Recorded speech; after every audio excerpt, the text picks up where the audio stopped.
So good afternoon, everybody. It's wonderful to have you here. Welcome to the VSBA's 2025 Legislative Mid-Session Lunchtime Webinar. I'm David Englander. I'm the VSBA Director of Legal and Policy Services.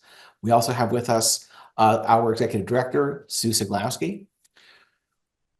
In a very busy session, in a very busy week, we're extraordinarily lucky to have with us the Chair of House Ways and Means, Representative Emily Kornheiser, and the Chair of House Ed, Representative Peter Conlon.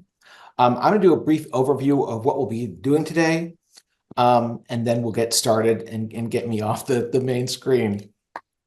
We're going to start by giving the chairs an opportunity to discuss whatever they would like for a few minutes. It's been an unusual session in terms of education being the centerpiece, and we suspect that many of the people on the call want to hear about their proposal and now the now introduced H454.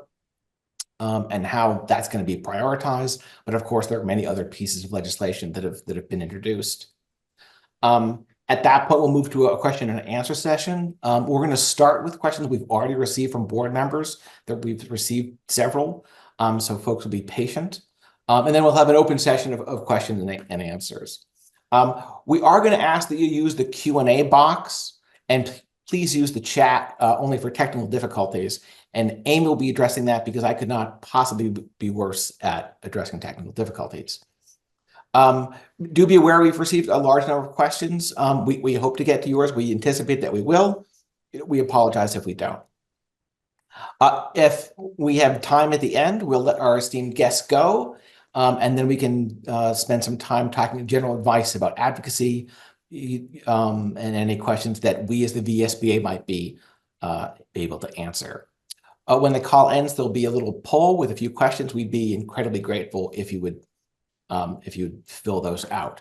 So, chairs, you always have a lot on your plate, but this session seems extraordinary in what's going on, at least in the realm of education.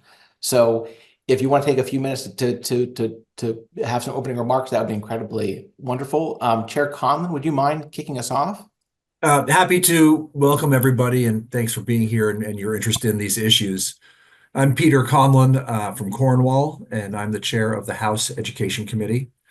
We're kind of up to our eyeballs in discussions that seem to go everywhere and nowhere at once because of just the complexity and the enormousness of some of the topics that we're dealing with.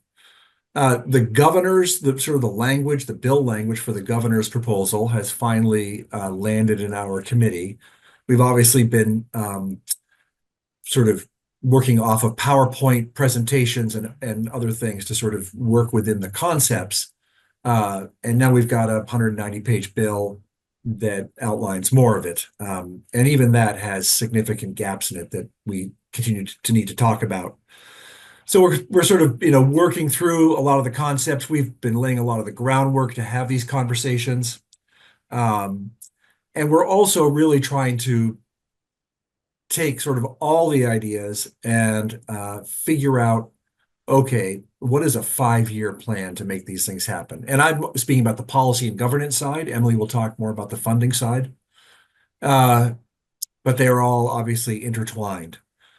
So we think a lot about, okay, what are achievables that we can put in a bill for this year? Really, what's a decision best bumped to the next legislative session? What would be the timing of implementing some of these things? At the same time, regardless of what sort of transformation path we go down, we know that school construction aid continues to be important anyway, but really vital if we're going to be talking about some of the changes that we're talking about. So we have done a lot of work. We have a bill that is 90% there. We just need the time and space to get that figured out, and then leave Emily to come up with the money to fund the program. Just among the big decisions are if we are going to change our structure and go to fewer school districts, what's the number? The governor's proposed 5. We're at basically 52 if we just sort of lump SUs and SDs together as superintendencies. And then even if we can come up with a number, where do we draw the lines? And who draws the lines? Who's best suited for that? And what's the implication of every line we draw? There are some sort of proposals floating out there. I myself can look at them and say, oh, there's a problem here, here, and here with this map. And that's going to be the challenge with every map we do. I think we have a shared goal of saying that the way we're doing things is not sustainable financially and is depriving students of opportunity in many cases. And I think that as we sort of move down the path, those are really it's about the money and making our system sustainable to taxpayers. And then it's also about how can we take those changes and turn them into opportunity for kids. So that's basically where we're at. That we have a very loud clock ticking in the background at all times because the legislative session is only so long. And to sort of do what we need to do in that amount of time is pressure filled. Thank you. Can I use my moderator's initiative to ask one question, Mr. Yes. Chair? How, I've spent a lot of time with, in the room, but most people haven't.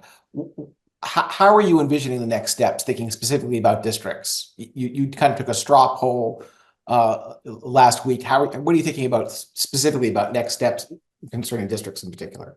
I have my personal view, but my personal view isn't necessarily the reigning sentiment. But one of the issues that we have is in order to come up with if we were going to move to a foundation formula, we need to know how many districts we're going to create because that goes into the modeling of the foundation formula.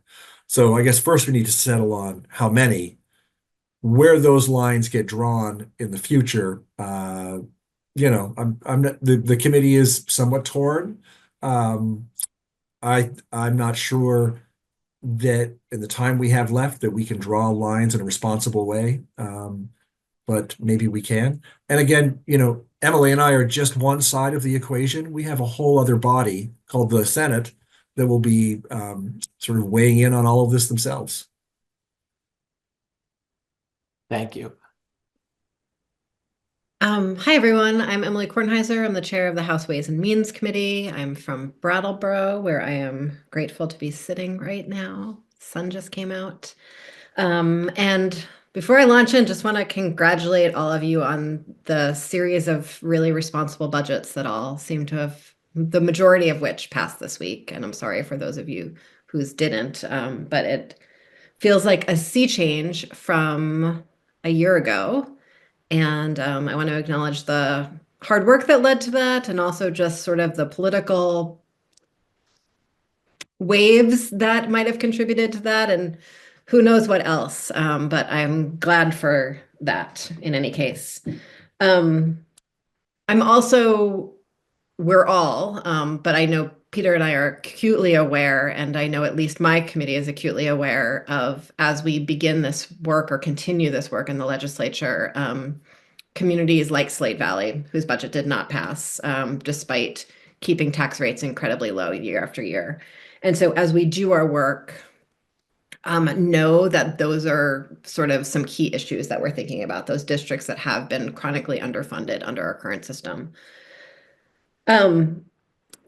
Also, Peter, as he wrapped up his remarks, shared sort of the political reality of the fact that you only have one chamber with you today. And there is the Senate as well as the administration in this. And so as we do our work, there's sort of the ticking clock of the end of the session. There's also the ticking clock of the fact that we need a yield bill that is signed by the governor so that schools can be funded. And in order to do that, it's likely that like some scale of reforms will need to be passed out of the House and Senate to do that as well. I think that's all going to become part and parcel of political bargain making, whether we want it to be or not. So I want you to also have that political context for what I'm going to share. I think there's fairly broad agreement that we need to bend the cost curve of K-12 education, and that systemic reforms must happen if we are serious about a long-term sustainable solution. And I want to name that I know a lot of people in our state and in our community think that somehow we can just fix the tax side and not fix or change the governance side. And I think over the last few years, it's become clearer and clearer to those of us in the legislature that we really do need to do sort of all three legs of the stool simultaneously, that we need to make significant reforms and strengthening at the Agency of Education and its ability to deliver services to districts. We need to make governance changes, and we need to make finance changes, because historically, whether we look at Act 173 or Act 46 or other sort of flashpoint pieces of education legislation, we know that when those two pieces weren't paired together and really happening in perfect tandem, we did not see success in either area. We have a finance system for education, for our property taxes and to fund schools, that in many ways is sort of a magical symbol of equity, in that it is self-filling, it meets the budgeted needs of communities, and it sort of constantly adjusts to create capacity where needed. That also means that it doesn't necessarily have the checks and balances that it needs. It means that we are often tied to will for spending rather than need for spending. And the benefits of that are spread incredibly unequally across the state, even though the liabilities for that are actually spread much more equally across the state. And so as we look at changes to our funding system, those are some of the challenges and some of the issues that we're looking to address. So where is the Ways and Means Committee hoping to go from here? We're sort of looking at two sides of the equation. We're looking at how funding gets to districts, and we are really seriously working our way through what a foundation formula would look like in Vermont. A foundation formula, as it is currently used in America and in the majority of other states, is very, very different from the foundation formula that we had pre-Act 60. Pre-Act 60, we had a foundation formula that was not based on need. It was based on sort of legislative will to raise funds and distribute them. A foundation formula, as it is sort of designed under sort of today's education finance norms and research, is about setting needs and then funding those sort of fully and scientifically. There's some really pretty incredible testimony that we took to really lay the groundwork for understanding modern foundation formulas that I'm happy to send around afterwards if those are helpful to folks. So we are taking what was the governor's foundation formula plan that has a lot of assumptions built into it.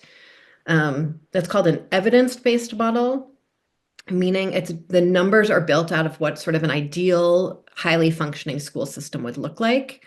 And that is the system that is funded. There are a lot of assumptions built into that about class size and school size and teacher salaries and benefits packages that both don't match the current reality of our schools, but likely also wouldn't match a future reality for our schools, even if we engaged in significant reform over the next decade. And so the committee is taking time to see what is left out of that formula and what a foundation formula that matches the Committee on Education's and Vermonters' vision of that sort of future state that would be fully funded of high functioning schools. In the meantime, we need to fund schools for what they are now and how you are now before any reforms would be fully implemented. And what that would look like is usually called a cost factor model. And that is what we are starting to build out in the Ways and Means Committee in order to see what moving to a foundation formula as we begin reforms might look like, so that schools that are really significantly underfunded now could have the resources that they need to deliver better opportunities to our kids. So we are working on that, and that's really understanding both what a future state would look like, what the present state would look like, what the costs of those would look like, and what the implications would be if we were to deliver resources to schools that might not have resources right now. On the other side of that is how do we raise money to fund that? And in doing that, we're looking at some really broad sweeps of our property tax system. The administration's proposal includes a change from moving from sort of the income yield property tax credit system we have now for folks who might be middle or lower incomes to something that is a homestead credit system, which many other states use. And that would be if you're income eligible, you get a certain discount off the value of your property, and that is how your taxes are figured out. The way the administration gave us that package, it essentially it kept a lot of existing assumptions from current law and led to almost everyone paying more property taxes than we have now. We don't think that's either a good idea nor politically viable, and so we are changing those thresholds to see if we can find something that would be both simpler and have taxpayers be better off. We are also building out a process to divide out our non-homestead rates to have a common homestead rate throughout the state so that we don't have the fluctuations with some districts having a higher homestead than non-homestead and some having a higher non-homestead than homestead, and set a common homestead rate throughout the state, and then also have a non-homestead rate that's divided into multiple categories. That would include being able to tax second homes differently than we might tax affordable rentals to commercial properties, all three being separate categories that might all have an ability to be taxed at different rates depending on policy goals. In order to do that, we have to change the way we appraise our properties so that properties can be appraised more often and more consistently, in keeping with the fact that we actually have a statewide fund. It should be monitored, built, accountable to the full state, not to just each individual municipality. And so we're doing significant reform work towards that. There are thousands of details in each of these things, but essentially we're reforming how the money goes into the system. We're trying to work on modernizing how the money goes out of the system. And in doing all of that, we're trying to make sure we are on really an identical timeline and set of policy goals to what the Education Committee is setting, so that we don't create any incentives that might distort the work that we're doing, and so that schools can be fully supported through these transitions. I'm really grateful for all of you who have to be the ones sort of sitting down and wrestling with all the decisions we are making, and glad to be here with you today. Thanks. And to that point, Chair Kornheiser, in committee last week, you said that it was your goal to have the assessment piece folded into the larger transformation bill. Is that how both of you are thinking about the mechanics? Is having it all be in one place? Yeah, so right now what we're anticipating is we have a yield bill that moves in the next week that looks just like a yield bill from the old times, doesn't have much policy in it. It's one page, just sets the tax rates for the year. And then likely with a buy down of rates. I don't know if at the scale that the governor was anticipating or spreading it out over 2 years makes sense. And then we would have a second bill. Right now we have sort of 4 different chunks of language that are on our committee page as sort of committee bills, but all 4 of those would be folded into the bill that came to us from the Education Committee, and that would be passed over to the Senate as one big bill. Because as legislators and as advocates, right, we're always thinking about to what extent do you want to put things together, and to what extent does it make sense to pull things apart so they can move independently, and then all the hazards associated with those pieces moving independently. So with that, I want to express my gratitude for you, not only for you being here, but for the 2 of you and your committees and your colleagues in general, wrestling with these extraordinarily complicated and important, issues. At the VSBA, we always talk about how public education is the foundation of democracy. So there isn't a more, critical subject for you to be wrestling with. And the fact that it's so complicated is, it's extraordinary that I'm sorry, I keep saying extraordinary, but it really is. It's an unusual time, and the complexities are very clear, and just in the way that you both are talking about these things. So thank you for all that. At this point, we're going to move to some questions that have already come into us from our membership. Hi, everyone. I'm Sue Siglowski, Executive Director of the VSBA, and I'll be reading these questions. I'm going to group the first 2 together because they both refer to school facilities. So the questions are: 1, how is the Act 72 report on school facilities being used to inform decisions on reform? It seems like people want to kick the school construction can down the road, but it makes no sense to ignore the work that went into the report and ignore the details of the state school infrastructure in any planning. And then the second question is, in rural districts like the Northeast Kingdom, setting minimum school sizes may result in having to build new buildings, including procuring land and raising significant funds. All this when the data show that larger schools do not save money and town schools serve as one of the foundations of community. Shouldn't we look at the assets we have when planning the best configuration for schools? So I think I would direct those to Chair Conlon. So school construction, we have worked on. We don't need to kick it down the road any further, other than figuring out the funding scheme for it. And we have it pretty much ready to roll. And we see it as vital in however we go forward, that it's available, because we can't really talk about structural change unless we're talking about actual school structures. And the point about there, wouldn't be a school in the Northeast Kingdom that would meet the criteria. Uh, Potentially, and I think, when we talk about the Northeast Kingdom and Canaan, and of course, we often have to talk about making exceptions and how you carve out various parts of the state. But school construction, if we talk about minimum school sizes, and especially at the secondary level, a lot of that can't happen without school construction aid being part of it. The other part of the question, just give me a quick refresher, Sue. Let's see. It's about using the current sort of landscape of school buildings. Yes. Yeah. So first of all, the report that we had done about the condition of our school buildings shows that, just from an asset point of view, there aren't many of them that are real assets, that there's so much work that needs to be done that, if there's a lot out there that has to be done. The using the landscape as we have it, I think has not just financial implications, but has educational implications. We've got clusters of areas where there are very small high schools. And, that I'm not sure that there's equity of opportunity when we have small schools, and especially at the secondary level, just because you really need scale to provide all students sort of with the same or equitable services. At the elementary level, I think we can all be sympathetic to car rides and the importance of these schools in our communities.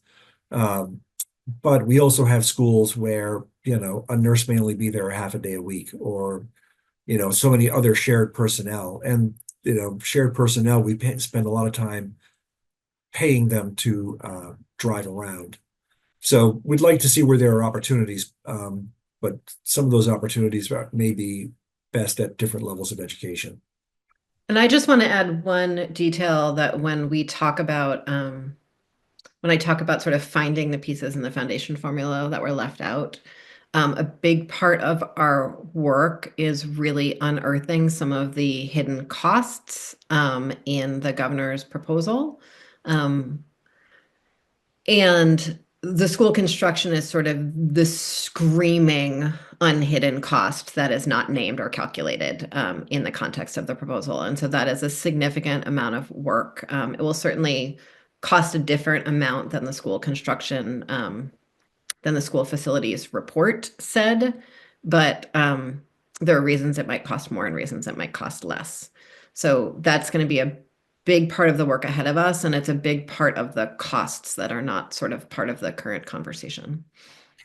Chair Kornheiser, is this correct that the foundation formula does account for ongoing maintenance, but not construction? Is that fair? Yeah, it accounts for some degree of maintenance. It does not account for maintenance of older buildings, which is more expensive than maintenance of younger buildings. Even cleaning an older building, right, is more complicated and expensive than cleaning a newer building. And then it does not account for either carrying debt from previous school construction or new debt for new school construction, or even just new construction costs. None of that is included. Well, here's a related question for either or both of you. What does newer and fewer mean? Does it mean new construction?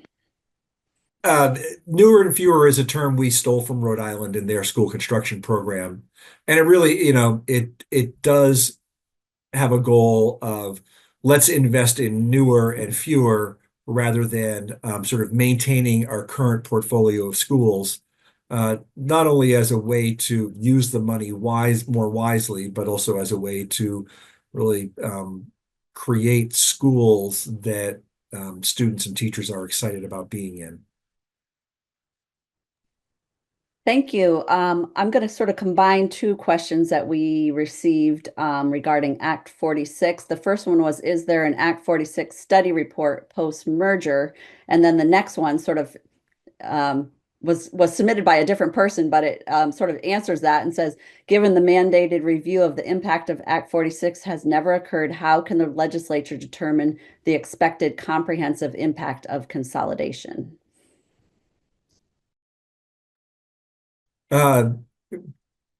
Challenging question. I think that we are not necessarily chasing dollar signs here and there, but really trying to create a system that will be more sustainable over the long term.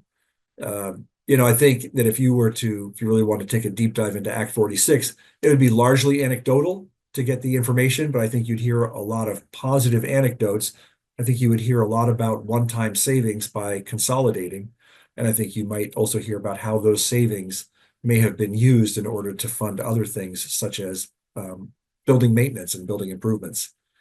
So I'll let Emily tag on some here.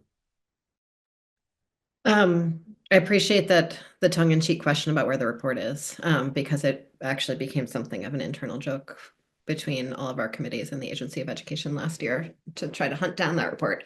I think this is another place where we take really important lessons from the need to be moving sort of policy and financial reform simultaneously. Our education fund is set up in such a way that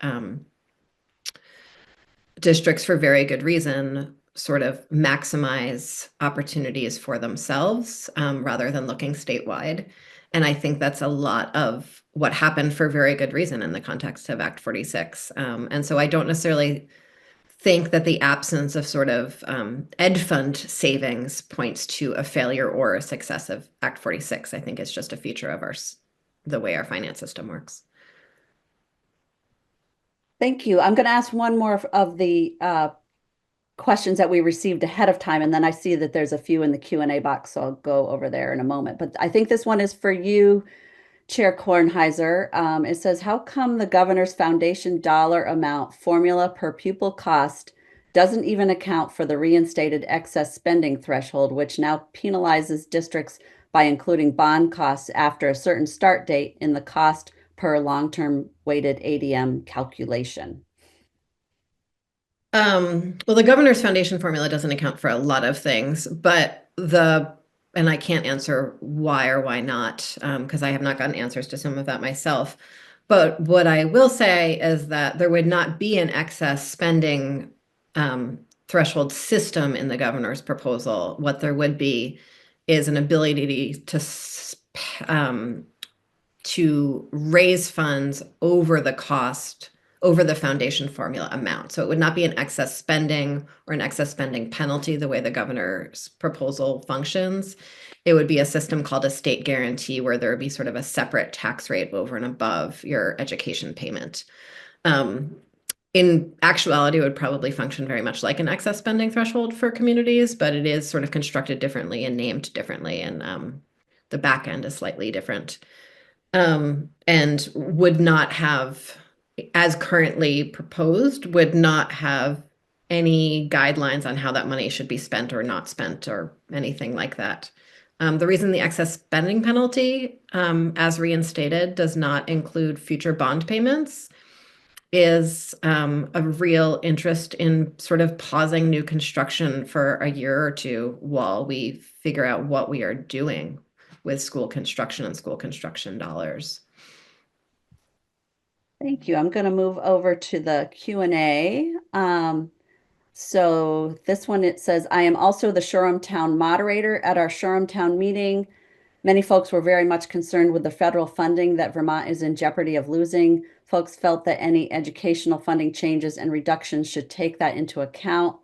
Folks were very concerned about the impact it will have on your ability to educate our kids and the community at large. Has that been the subject of discussion in either of your committees?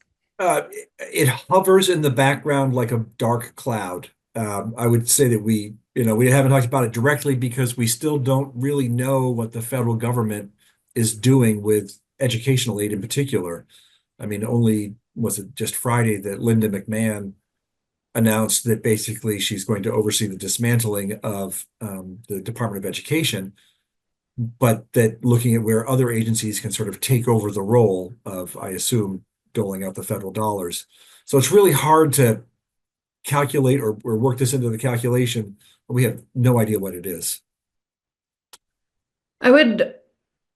It is absolutely a specter. And, there's definitely a question of should we be spending our sort of limited mental resources and the Agency of Education significantly limited technical resources and focusing on transformation when stabilization might be the sort of necessary next step. And Peter and I talk about that a lot with the speaker. But I think there's also a question of if we do some sort of terrifying future planning that includes what funding we might be more or less likely to lose in a future state, or what resources we might be more or less likely to lose in a future state. The loss of, say, title money, we know would have very different impacts on one district over another. And frankly, under our existing finance system, that would really penalize some communities over another with regards to their tax rates, whereas under a foundation formula system, districts would be much more protected from changes in title money. So that's not to say that I don't think we shouldn't all stop everything that we're doing and just move into protection mode. Probably 30% of every day I spend thinking that, but that I think there are pros and cons to continuing to move forward. The bigger question will be, I think we will know some major implications on the state as a whole probably sooner than specifically education dollars. But, if there's a dramatic cutback in the amount of Medicaid money we receive, that's an absolute crisis that we have to deal with.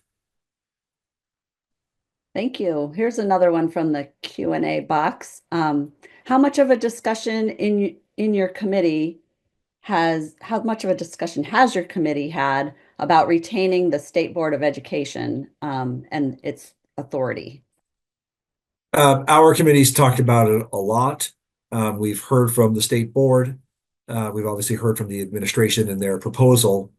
So we talk about it a lot. We haven't come to a conclusion. I think that there is strong support in sort of keeping a check and balance in place, rather than essentially handing everything over to the Agency of Education.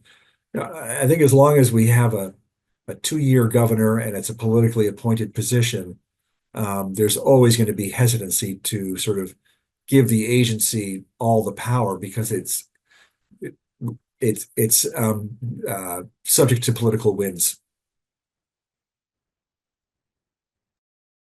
Thank you. I'll do another one from the Q&A and then I'll go back to the ones that were submitted earlier. This one is, how are you thinking about existing debt and cash reserves held by schools in a consolidated structure? Is the state considering assuming any outstanding debt and/or sweeping existing reserves? Are merged districts expected to pool? Any fairness or other considerations implicated by this? Within the governor's proposal in the 5 new districts, they simply just absorb both. But it's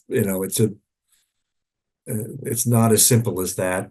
You have to start, but again, and then from a funding point of view, the funding is really just the foundation formula. So the the local impact of, let's say, Chittenden County all absorbing the Burlington High School bond, the implication of that is different under a foundation formula than it would be under our current system. Emily? Yes, agreed with that. I think until we know what the districts are, it's really hard to say if sort of debt and reserves will be shared equally. It's very possible that with sort of certain size districts, maybe it would all shake out okay. And so it would be helpful to know that before we make policy decisions about it.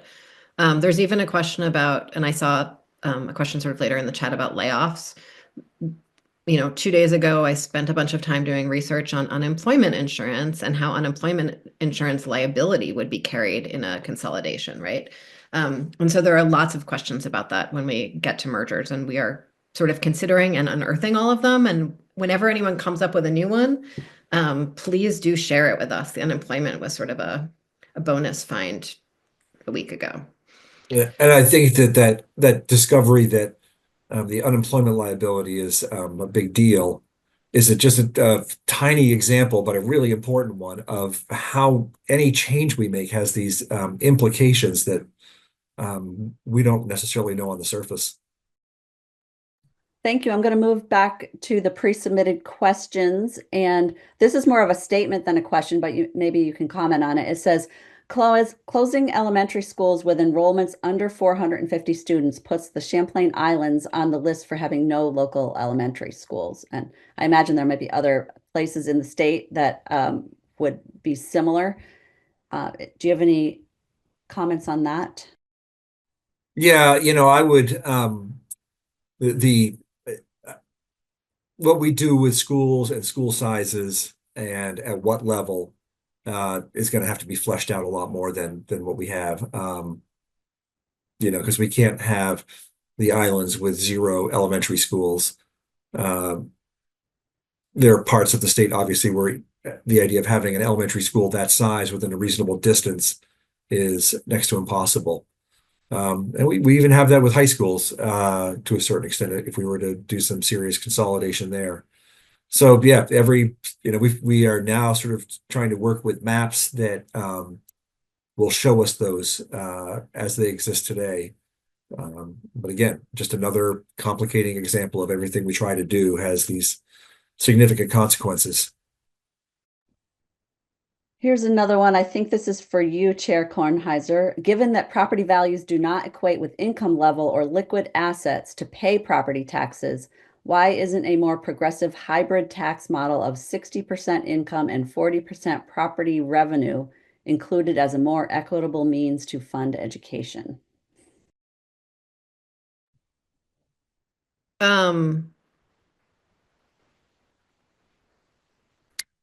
So I'm going to try to unpack that question a little bit. So there are times in our history since Act 60. This is just me thinking aloud towards your question. So sorry if I'm not on the right track with your question. There have been times since Act 60 where the ratio of folks who paid their property taxes on the income yield rather than the property yield was closer to the 60-40 ratio. That has changed in various times and places, partly because of changes before I joined the legislature to lower the property cap, partly because as property values rise and incomes rise, folks have become eligible and those thresholds haven't changed over that time. An interesting thing, the income cap that's built into the current property tax credit system is not a statutory cap. It's actually a sort of mathematical accident where the two yields converge. It's the point where it becomes more expensive to pay based on your income than on your property. And so you sort of flip over to paying based on your property. Whenever we adjust those thresholds, say if we adjusted the threshold to include folks with higher value properties or more value of your property to be eligible to be paying based on income, whenever we flex those in any direction, our staff always described it as a balloon that's sort of squeezed and it pops out somewhere else. What that means is it actually increases taxes for folks with lower value properties and likely lower incomes. So someone else is still paying it and might be someone who's even less able to pay it. And so it's very difficult to maximize the system for everyone because of that. And so that is essentially why we are in the particular state that we're in now.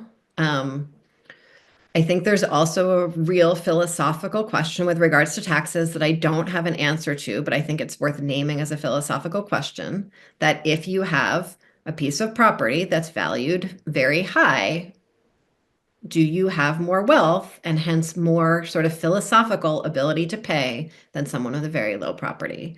And I think most people would say yes. But if that asset is not liquid, then of course, that does not make it feel any better at the end of the day. And if there's no property for you to move to because we have an incredible housing shortage, that also makes it something of a moot point for me to be making philosophically. It's not a policy question anymore, it's a philosophical question.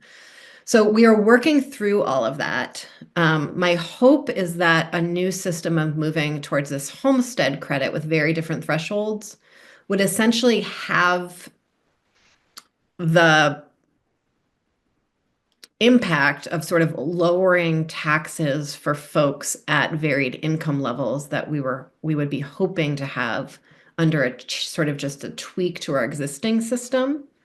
But it's not clear right now if that will work or not because we just haven't finished the modeling. I'm sorry, that was a very circular answer, but it's sort of wildly complicated and counterintuitive, unfortunately.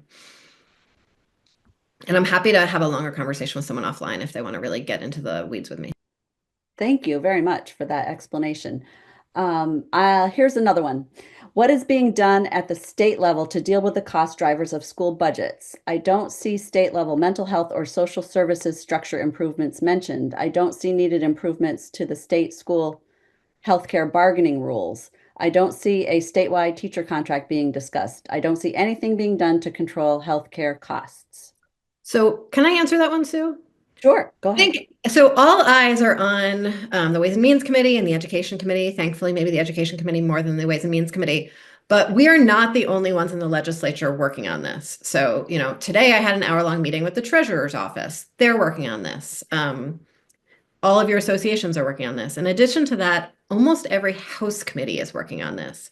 So the Healthcare Committee is, the Commerce Committee is, the Human Services Committee is, the Transportation Committee, the Housing Committee, the Government Operations Committee, and most of the cost drivers in the education fund are actually sort of outside of the education policy realm, right? Or the tax policy realm. They are healthcare policy and human services policy and how well our designated agencies work or don't work, all of those questions.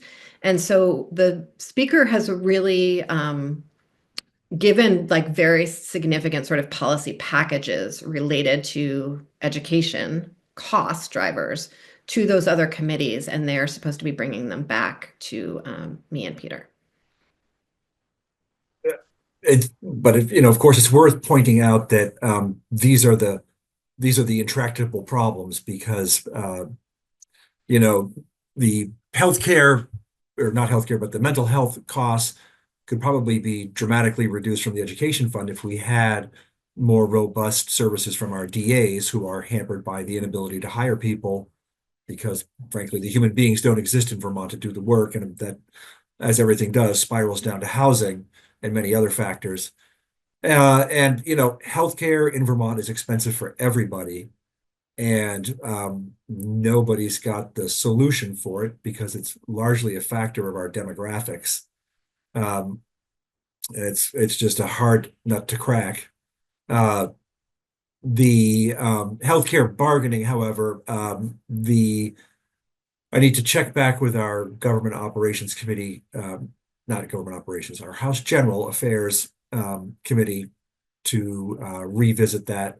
I had spoken with them previously about changes that could be made, and not sure where that stands.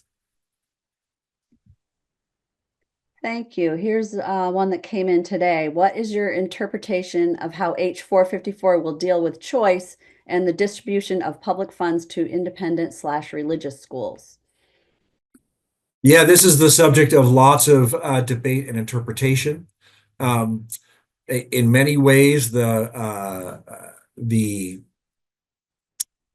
sort of rules around being an independent school in the school choice school system, as it's known in the governor's proposal, uh, in many ways, it kind of tightens things up dramatically. No independent schools for elementary school, for example. That school choice schools must be 9 through 12 only. That they must have 51% publicly tuitioned students as members as of July 1st this summer.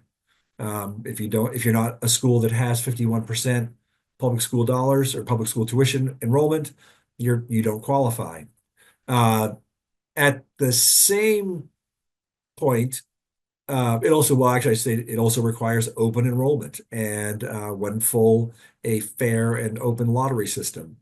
So a lot of things to sort of, I think, I'd like to apply that to the system as it is today in many ways. But then there are, why is every school district required to have a school choice school? I don't really understand why. Sort of a new addition to the language that I hadn't seen previously is that each district must set aside the equivalent of 10% of the 9-12 population in available school choice school slots. Not sure why that would need to be required. So there's that. And then there's, kind of the bigger issue of a 5-person school board overseeing a district of 15 to 34,000 students. All of a sudden, it can become very political, and you could see outside groups and outside money taking over the majority of a school board, and then all of a sudden using this school choice system as set up as being the norm for that school district. I think that's a danger that I feel and something we need to worry about. So interpreting kind of what it all means and where it goes and what happens with it is been up and down and all around. But I think the larger dangers of politicization of the issue with a large district and a small board, I think is something I keep front of mind. Thank you. Here's a somewhat related. What is the current sense of a timeline for this transition to a new school district structure and governance changes? I would say, sort of 5 years to probably put all the legislation in place, and then the transition probably needs more time than that. Emily? Yep. Here is another one. Do you have an estimate on how many jobs overall this proposal looks to cut once all the dust settles? I do. So the cost saving, the foundation formula, if you shake all the assumptions out of it, that is in sort of the PICUS, modified PICUS model that APA Consulting did for the Agency of Education. If you sort of shake all the dust out of that and all the assumptions out of it, and you look what's left on the table, we're looking at almost half of all school staff throughout the state not having their positions anymore. However, every time you make any tweak to the model, that changes, right? And we know, and the administration has already tweaked that model since the legislative session started. We have certainly tweaked that model further. Like what Peter talked about, you definitely need an elementary school, probably somewhere in Grand Isle, et cetera. All of that would change that. There's a question of, the scale of sort of natural attrition that we're having right now is if a transition happens slowly enough, likely many people would not lose their jobs. However, if the transition happens too quickly, we know that sort of, last in, first out, we might wind up with a catastrophic staffing shortage 5 to 10 years from now because we'll have no new people joining the field, right? And so that's another place where the timeline and the details really matter for us to get this right. We also need to do special education reform is not really included anywhere in the governor's proposal. And we all know that that's sort of a key piece of staffing challenges. Thank you. Here's another one. I'm not sure if you'll know the answer to this, but you might have thoughts on it or how to do it differently. In H454, why are class sizes designated K through 3 and 4 through 12 when most elementary schools are K through 6? What can we expect for a timeline on small school closures? I'm going to guess the class size probably came from the Picus report, but I don't know the answer to that. You know, as Act 46 did, I'm not sure the governor's proposal specifically talks about school closures, but really that would be something that these 5-person boards would be wrestling with. It sort of talks about the model school system that has schools at a much greater scale than we do today. But it doesn't really talk about the mechanics of how you get from today to there. Just like it doesn't talk about a lot of mechanics about how you get from here to there. And I think all the time about how would we blend, even if we went to 15 districts or 20 districts, how would we blend all of those collective bargaining agreements together? And would we really save money, since I have yet to see the NEA say, oh, we'll just all come down to the average. And so that's another factor in all of this that I think a fair bit about. Most of those policy decisions are left to the foundation formula to create by default. So by creating a financial formula that under our current system would create a lot of scarcity, the idea is that would force districts to sort of maximize capacity or efficiency.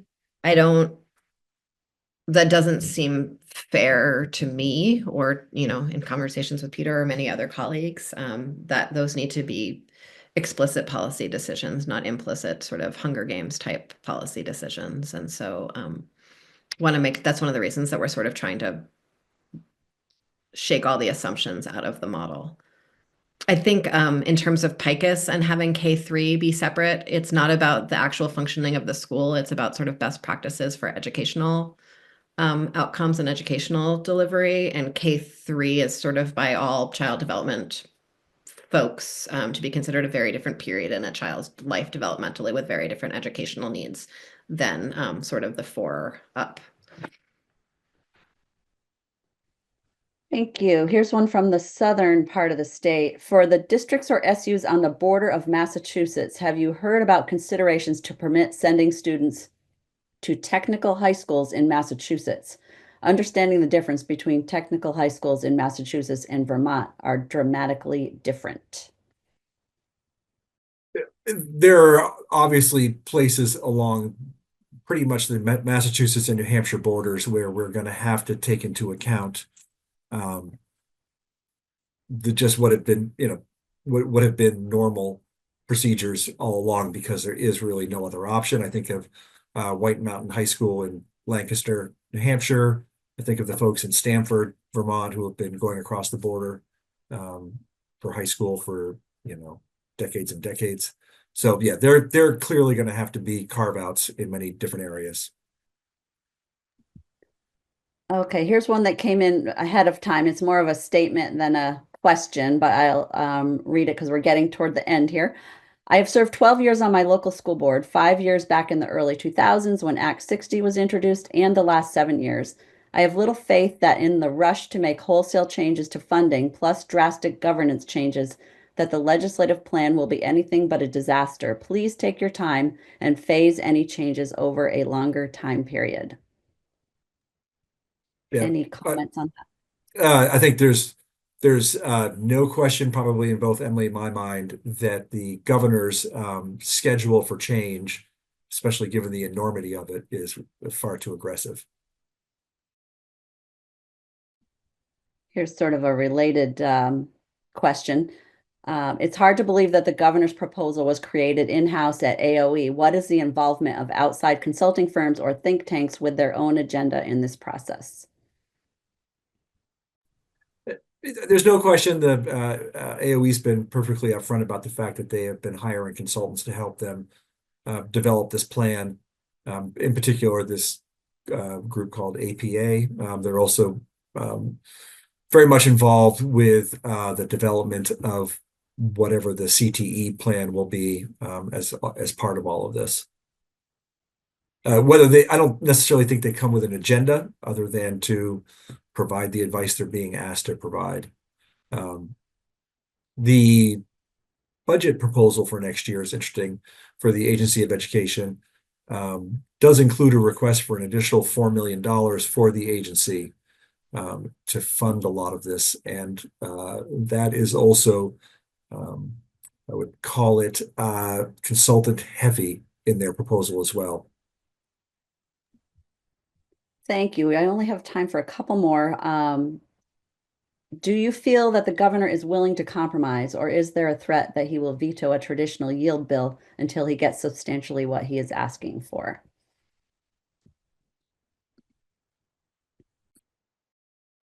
I live in a unfortunate political land of perpetual optimism, and I'm not really sure why.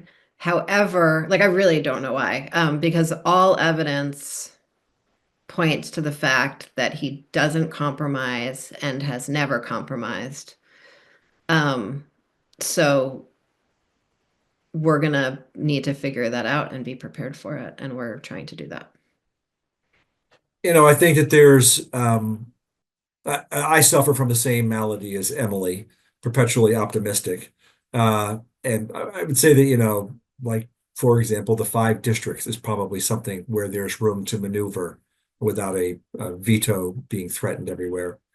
I think one of the things that everybody from VSBA should be paying attention to is where is the governor publicly on this? Is he, this is a lot of work, and this was a hallmark of his presentation this year, but we really haven't seen him be out there publicly talking about it since he sort of talked about it a bit during his State of the State speech. And, we have been very clear with the administration numerous times that we can't sell transformation unless the most popular governor, who got 75% of the vote, is out there leading the charge. And so we're essentially still waiting to see that. On that note, I'm going to do one more question that seems to relate to that. And that is, will this go forward? Do we know that this is best for kids and will save money? What about our community culture, our community joining together, sharing their voices to impact their local schools? Always hard to strike the right balance when we talk about schools and community and the role they play.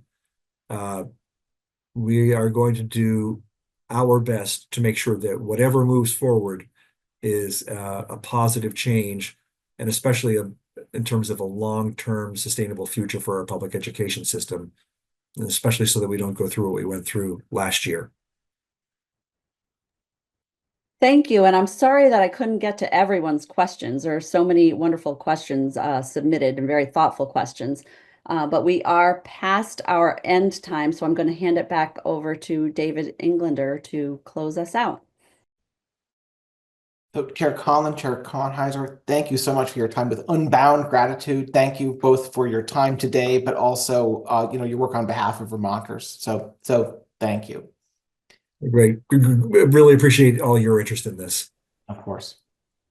All right. So, Amy, if we could have the PowerPoint back up just for a moment or two, you let people get on with their lives. I do want to thank everybody for their participation. and your questions. We apologize for not getting to everybody. It was a wonderful forum. I think, a lot of questions got answered well. It gives you a good sense of where we are and where we're headed. We don't have time to go through this, but there is some notes. So this webinar will be posted, obviously, on our webinar archive. There's notes for how to be a good advocate for yourself, for your boards. We encourage you to reach out to, to legislators individually. Even a short note expressing your support or your concerns or your opposition is incredibly helpful. It is the most powerful tool we have, is our membership reaching out to individual legislators and making those individual connections. So you have my contact information. Of course, you have Sue's contact information. Thank you all so much.